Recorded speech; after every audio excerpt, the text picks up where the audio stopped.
What up, motherfuckers? Murph here. So I'm gonna give you guys a little quickie. Show you how I cut an onion. Obviously, you're not gonna need a full one for this. Smaller the onion, the better, because some of this will get wasted. I don't like putting onions in the refrigerator. I heard too many, crazy things. Also, I want to show you guys real quick what I was taught on how to sharpen your knife. So you don't want to just go straight across. You would just damage both. So you want to. Here's your flat. You want to angle. So you were flat, you would angle, whatever way you feel. You always want to take a knife away from you. But when you're coming this way, I always come But you just want to give it that angle where the knife is just gliding. So, real slow for you guys. Let me speed it up. But, just to show you guys what I do, I'll half it. Here's your half. I slice off that tail. I take the knife and I just give it a little. That gets me to be able to get it right down to 2 layers. I get rid of the rest of this. Again, I hate wasting, but what can you do? So you're going to half again. You're going to slice. Tip stays down, rocking the knife. You're supposed to keep your fingers like this. I have always had a problem with that, so I keep them like this on the very tip, just to give me the control I need. And then when I get close to my fingers, I slow down, obviously. Now, when you do that with your fingers, keeping them like this, people can go crazy. Honestly, I've seen some chefs that are quite impressive. But then we got our slices. We're going to stack them together real quick. We're going to take them, and we're just going to go across. Across those slices, it's going to get us chopped down.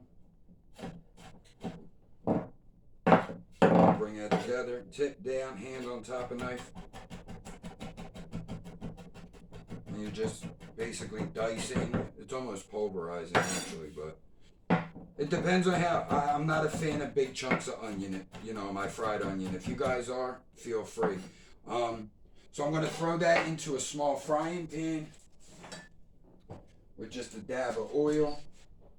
Pause. So a little vegetable oil, guys. I did throw a little sea salt in here as well. So you're just going to throw your onions right in your pan. We're going to keep that. I believe I have that on that's on a low heat. Just to simmer kind of in the background. And at the same time, I threw a little bit of that sea salt in the frying pan. Our steak is going to go in. We're going to show you that going in the pan in a second. Hey guys, we have our pan preheated and some salt in the bottom. You just pop it open, dip it in.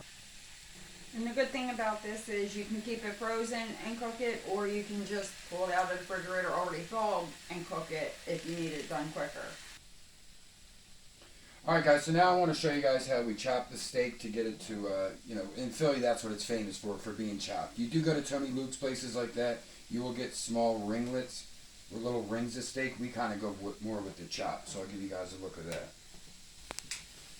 So again, these were frozen, so we're just going to shave them down as parts are being cooked. Just giving it a flip, and I'm peeling off the cooked part. I'm using a fork, a plastic spatula, and my oldest frying pan. Don't use something that's like your best frying pan, because you're going to be chopping with metal. You don't want to ruin the Teflon on your pans. So we always use this pan for our cheesesteaks, because we know it had a couple of scratches in it when we decided to use it the first time. But yeah, you see, I'm just getting off any parts that are coming off that are browning real quick. I'm just using my fork to scrape them down. I got my onions cooking back here. Like I said, I got them on slow. The slower they're cooked, the better, I think. You get more aromatics, the whole 9. I don't know about you guys. Even if you don't like onions, do you like the smell of cooking onion to make fried onions? I think even when I don't eat onions, I still enjoy the smell. Alright guys, so our steak's pretty much defrosted. I'm going to show you how we do our little chop. We don't shoot it across the stove, that's for damn sure. But yeah, so first thing I do is I'll take my spatula and I'll just go across everything. I'm just thinking, I don't want to destroy my pan again, so I'm trying to hit, the fattier parts of steak. We're trying to get everything at least brown. You still see some red in there, so we're going to give it a quick flip. Now I'm going to use my fork and I'm going to hold down and use to pull strands, pull bigger pieces I see, things like that. Because you basically want it to be, you know, some people do like their, I guess, chunks of steak in there still. I kind of like mine to be chopped. So that looks about right on that. So now we're just going to get it to browning. We'll throw the cheese down and we'll be taking it onto a roll. So we'll be right back for that, guys. Alright guys, as you see now we have our steak browned to where we want it. We're going to take our slices of American cheese. We're just going to drop them all over the place. The better. But here's a little trick of the trade, guys, I learned over the years. Take a little bit of water, depending on where you're from, water, and you're going to just drop small drops. But you'll see the steam that is made from it. Plus you're rehydrating your steak a little bit, so it's kind of win-win. But I just go around the end like that, just a little bit of water.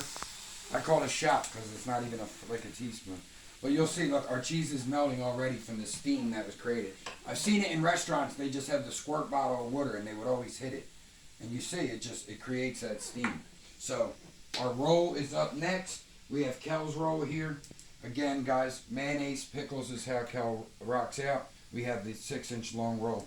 So we're going to show you guys the trick of the trade they use in your pizza shops and things of that out here. Just waiting for a little more on the cheese here. So what they do is they'll take your roll and they put it right on there like that. Mm-hmm. And then what they do is go under and flip up right into the roll. Now your cheese is on the bottom. You have a piece of steak on your arm for your mouth. Yeah, that's pretty good. Yeah. That's for tasting purposes. Now look, this shit's hanging over. Normally I'd fix it. It's too good. It's too good to do that. We'll take that off the heat. My onions will be ready for me in a few minutes. Excuse me. Right here. We'll take our bakery knife, I guess you would say. I can't remember the real name. I'm going to chop it down the middle to help me bend. And then I'm going to cut it right in half. Serrated. It is serrated, but I forget the actual name for it. And there you go, guys. Cheesesteak, mayonnaise, pickles. American cheese. It looks so good.